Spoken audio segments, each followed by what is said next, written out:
Good morning student. आज हम करने जा रहे हैं डेटा स्ट्रक्चर। तो जैसे कि मैंने आपको सिलेबस में भी इसको पहले एक पीडीएफ सेंड किया था, तो डेटा स्ट्रक्चर क्या होता है वो हम आज जानेंगे। तो डेटा स्ट्रक्चर क्या होता है, एक कंप्यूटर साइंस में डेटा स्ट्रक्चर यूज़ किया जाता है, चाहे वो कोई भी प्रोग्रामिंग लैंग्वेज हो।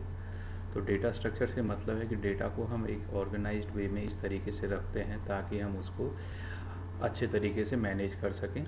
उसको जब हमें डेटा की ज़रूरत हो तो हम उसमें से डेटा को निकाल सकें, उसमें कुछ चेंजेस कर सकें और दोबारा से उन चेंजेस को उसमें सेव कर सकें। ये सब जो हम एक्सेस करते हैं डेटा को और उसमें जो भी मॉडिफिकेशन करते हैं, वो सारे मॉडिफिकेशन हम प्रोग्राम की हेल्प से करते हैं। तो डेटा स्ट्रक्चर क्या है? Organized way of storing data in a systematic way so that we can easily access, modify and save data through programs. अब डेटा स्ट्रक्चर से रिलेटेड कुछ टर्म्स हैं जिनको समझना हमें ज़रूरी है। तो डेटा स्ट्रक्चर में सबसे पहले आता है जनरल डेटा स्ट्रक्चर। तो इसमें क्या है, जो कंप्यूटर साइंस होता है उसमें डेटा स्ट्रक्चर को दो कैटेगरी में डिवाइड किया गया है। तो वो कौन कौन सी कैटेगरीज हैं? सबसे पहले है इसमें लीनियर डेटा स्ट्रक्चर। अब लीनियर डेटा स्ट्रक्चर क्या होता है? लीनियर डेटा स्ट्रक्चर का मतलब है कि जो डेटा है वो it is a sequence of arrangement of data elements जिसके साथ एक पेयर इंडेक्स लगा होता है, यानी कि उस इंडेक्स की हेल्प से हम उसको एक्सेस कर सकते हैं। तो इसके कुछ एग्जांपल्स हैं लीनियर डेटा स्ट्रक्चर के, जैसे एरे है, एरे इसका एग्जांपल है। तो एरे में क्या होता है, ठीक है, एलिमेंट्स इस तरह से पेयर होते हैं और उनमें एक इंडेक्स से वो जुड़े होते हैं और इंडेक्स और एलिमेंट उसके साथ होता है, तो हम इंडेक्स पे उस एलिमेंट को एक्सेस कर सकते हैं। दूसरा है लिंक लिस्ट। ये सारे अभी हम लीनियर डेटा स्ट्रक्चर की बात कर रहे हैं। तो इसमें क्या होता है, हर जो एलिमेंट होता है वो दूसरे एलिमेंट का एक लिंक स्टोर करके रखता है अपने में, और जब भी हमें दूसरे एलिमेंट पे जाना होता है तो हम उस लिंक की हेल्प से दूसरे एलिमेंट तक पहुंचते हैं। तीसरा है इसमें स्टैक। स्टैक क्या होता है? स्टैक क्या होता है, एक ऑर्डर होता है डेटा को रखने का, मैनेज करने का, जिसको हम कहते हैं लीफो मेथड। लीफो में क्या होता है, तो स्टैक में जो हम लीफो यानी कि लास्ट इन फर्स्ट आउट, जो एलिमेंट सबसे लास्ट में इन होगा स्टैक में, वो जब हम इसमें से रिमूव करेंगे तो वो सबसे पहले इसमें से बाहर जाएगा, ठीक है, फर्स्ट इन लास्ट आउट, या जो सबसे पहले आएगा इसमें वो सबसे लास्ट में इसमें से बाहर जाएगा। उसके बाद क्यू एक स्ट्रक्चर है जो लीनियर के अंदर आता है। तो ये क्या होता है, सिमिलर टू स्टैक होता है, जैसे स्टैक होता है, पर इसमें क्या होता है, फीफो मेथड अप्लाई होता है। फीफो का मतलब है फर्स्ट इन फर्स्ट आउट, जो सबसे पहले एंटर करेगा उसमें क्यू में वो सबसे पहले ही उसमें से बाहर जाएगा। उसके बाद इसमें है मैट्रिक्स। तो मैट्रिक्स क्या होता है, ये 2 डायमेंशनल होता है, इसमें दो होते हैं। तो इसमें क्या होता है, जो डेटा एलिमेंट होता है तो उसमें जो रेफरेंस, उसको डेटा एलिमेंट को हम रेफरेंस करते हैं यानी कि उसको एक्सेस करते हैं, तो उसके पेयर ऑफ इंडेक्स, उसके इंडेक्स से उसको रेफरेंस करते हैं। ये 2D एरे में भी ये यूज़ होता है। तो फिलहाल ये मैं आपको केवल ये बता रहा हूँ कि ये स्ट्रक्चर होते हैं, सिलेबस में ये हमारे नहीं है। अभी नीचे मैं आपको ये भी बताऊँगा कि क्या सिलेबस में से बाहर जा चुका है। उसके बाद होता है नॉन लीनियर डेटा स्ट्रक्चर। तो नॉन लीनियर डेटा स्ट्रक्चर में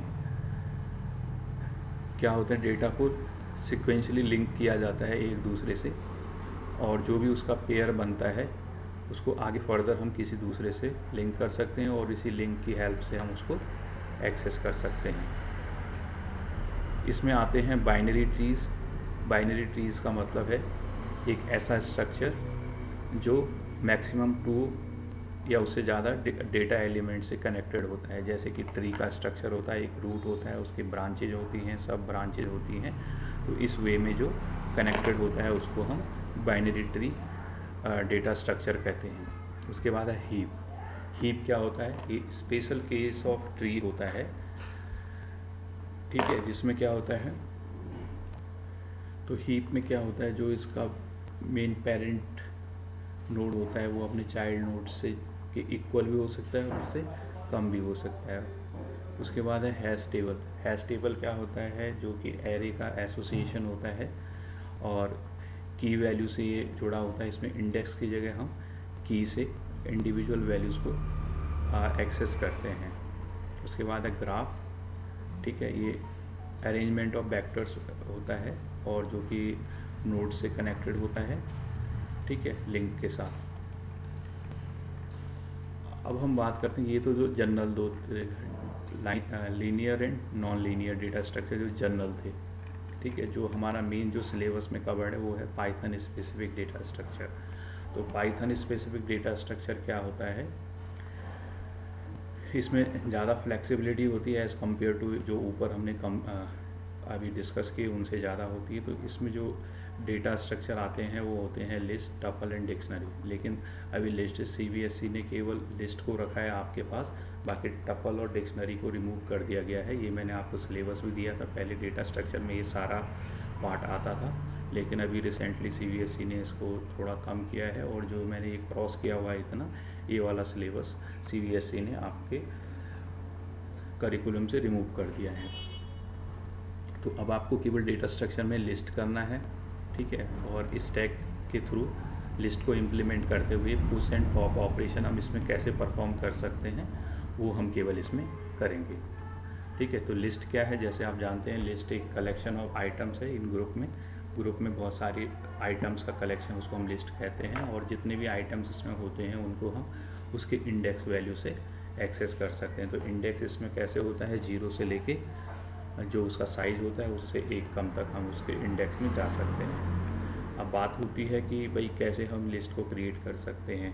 तो पाइथन में लिस्ट को क्रिएट करने का सिंपल तरीका है कि हम लिस्ट का नाम लिखते हैं, असाइनमेंट का ऑपरेटर लगाते हैं, ठीक है, और स्क्वायर ब्रैकेट के अंदर हम उन वैल्यूज़ को लिख लेते हैं और प्रत्येक वैल्यू को हम क्या करते हैं, कॉमा से सेपरेट करते हैं। जैसे एक एग्जांपल आपके सामने है ये वाला, तो इसमें क्या है, एक एम्प्टी लिस्ट है, माई लिस्ट इसका नाम है, असाइंस, और एक स्क्वायर ब्रैकेट लगाया है हमने एम्प्टी। तो एक खाली लिस्ट हो गई है जिसमें कोई भी एलिमेंट प्रेजेंट नहीं है।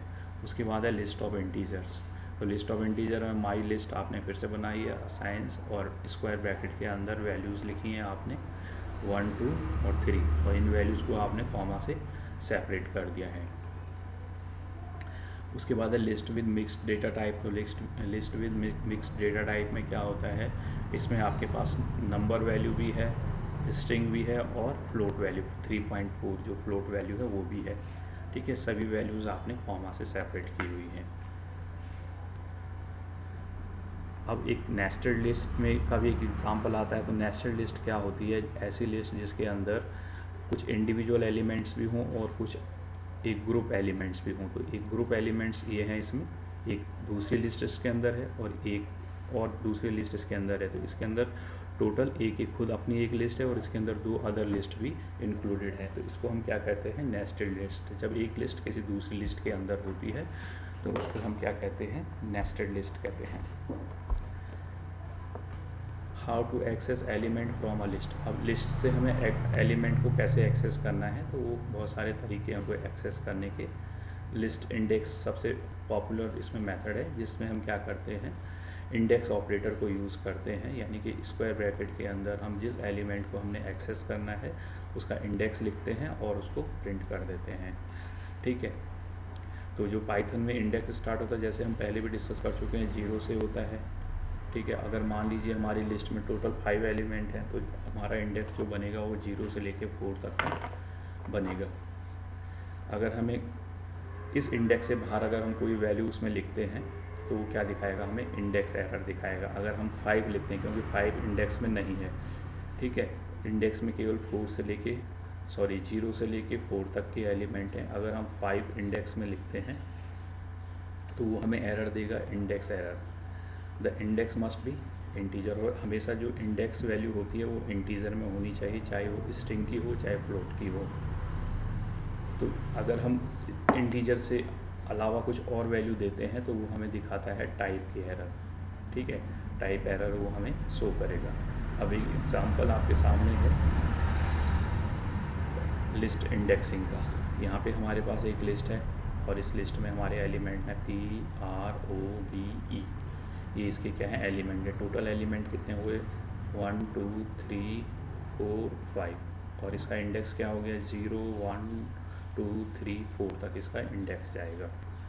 ठीक है, तो यानी कि इंडेक्स जो है इसका वो बनेगा 0 1 2 3 4। ठीक है, तो इंडेक्स का 4 बनेगा और बाकी ये जो वैल्यू इसकी साइज है वो 5 है। अब अगर आप प्रिंट करते हैं, अगर आपको ये वाली वैल्यू एक्सेस करनी है, प्रिंट करनी है, तो आप लिखेंगे माई लिस्ट स्क्वायर ब्रैकेट के अंदर 0। तो ये क्या प्रिंट करेगा, P, क्योंकि इंडेक्स 0 पे क्या वैल्यू है, P। अगर आप फिर दोबारा लिखते हैं माई लिस्ट और इंडेक्स वैल्यू 2, तो ये करेगा O को प्रिंट, क्योंकि O का जो इंडेक्स है वो 2 पे है। अगर आप माई लिस्ट 4 लिखते हैं तो ये लास्ट वाली वैल्यू को प्रिंट करेगा, E को। अब हम एग्जांपल लेते हैं नेस्टेड लिस्ट का। तो नेस्टेड लिस्ट क्या होती हैं, जो लिस्ट के अंदर दूसरी लिस्ट हो। अब यहाँ पे n लिस्ट, नेस्टेड लिस्ट में आपके पास एक एग्जांपल है n लिस्ट, नाम इसका है हैप्पी। इसमें एक स्ट्रिंग है, फिर उसके बाद एक इंटरनल लिस्ट है इसमें 2015 एक, दूसरा एक पूरा का पूरा नेस्टेड ग्रुप है। ठीक है, अब इसको अगर हमें प्रिंट करना होगा तो इसको हम कैसे प्रिंट करेंगे, तो प्रिंट n लिस्ट 0, यानी कि ये वाला हो गया इसका 0 इंडेक्स हैप्पी वाला, और अंदर वाले का 1 वाला हो गया, तो वो आएगा आपका 0 पे 1, यानी कि ये वाला। ठीक है, 0 एलिमेंट पे 1 प्लेस पे, तो A प्रिंट होगा यहाँ पे। अगर हम लिखते हैं लिस्ट 1 तो ये तो पूरा 1 इंडेक्स है पहला, और 1 के 3, तो 0 1 2 3 5, तो इसका 5 आउटपुट आएगा। दूसरा आपके पास अगर हम इसको इस तरीके से लिखते हैं माई लिस्ट 0.4, तो ये आएगा error only integer can be use for indexing. इस तरह से एक एरर मैसेज आपके सामने इसका आएगा। ठीक है, तो ये तो फर्स्ट पार्ट है। आने वाले टाइम पे हम इसमें करेंगे कि कैसे हम डेटा स्ट्रक्चर, लिस्ट के अंदर डेटा स्ट्रक्चर के पॉप एंड पुश के ऑपरेशन, जैसे कि हमने ऊपर किया था कि ये हमारे सिलेबस में है इतना यहाँ तक, तो यहाँ तक हमने कैसे इसको करना है, पुश एंड पॉप ऑपरेशन कैसे हमें लिस्ट में बनाना है, तो ये हम करेंगे। फॉर द टाइम बिंग आपको क्या करना है, इन चीज़ों को समझना है। कोई इसमें कोई प्रॉब्लम आती है आपको तो आप पूछें उसको। ठीक है, और तभी हम आगे इसमें पढ़ सकते हैं। इसके कुछ एग्जांपल अगर आप कॉपी में करके देखना चाहो तो कॉपी में करके देख सकते हैं। कोई चीज़ समझने में आपको कोई प्रॉब्लम होती है कि इंडेक्स पे ये वैल्यू कैसे आई, तो आप मुझे पूछ लेना। ठीक है, ओके।